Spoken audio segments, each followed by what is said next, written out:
పిల్లల్ని ఏ కష్టం రాకుండా పెంచడం మంచిదే, కానీ మీరు పడే కష్టం తెలియకుండా పెంచటం పొరపాటే అవుతుంది.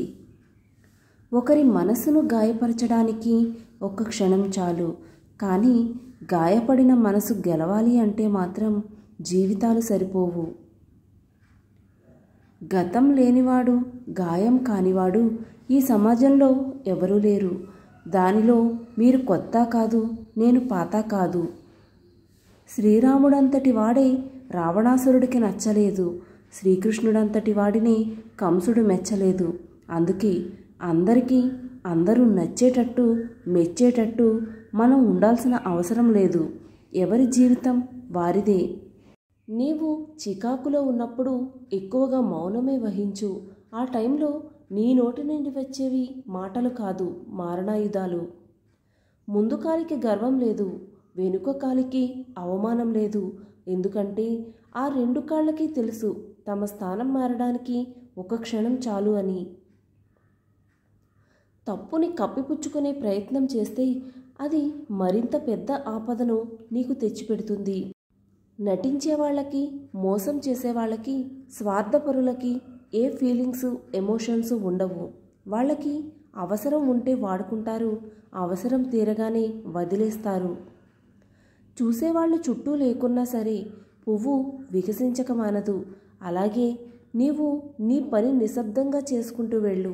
నిన్ను ఇష్టపడేవాళ్ళు దారి వెతుక్కుంటూ వస్తారు. మంచి మనిషిలా జీవించు, కానీ మంచి మనిషినని నిరూపించుకునే ప్రయత్నం చేయకు. చెడు వ్యక్తిగా మారిపోయే అవకాశం ఉంది. నీకు కష్టం వస్తే నవ్వేవారు శత్రువులు, నీకు ధైర్యం చెప్పేవారు బంధువులు, నీ కన్నీటిని తుడిచేవారు స్నేహితులు. కానీ నీకు కనపడకుండా కన్నీళ్లు కార్చేవారు నీ తల్లిదండ్రులు మాత్రమే. గెలిస్తే వినయంగా ఉండు, ఓడితే ఓర్పుగా ఉండు.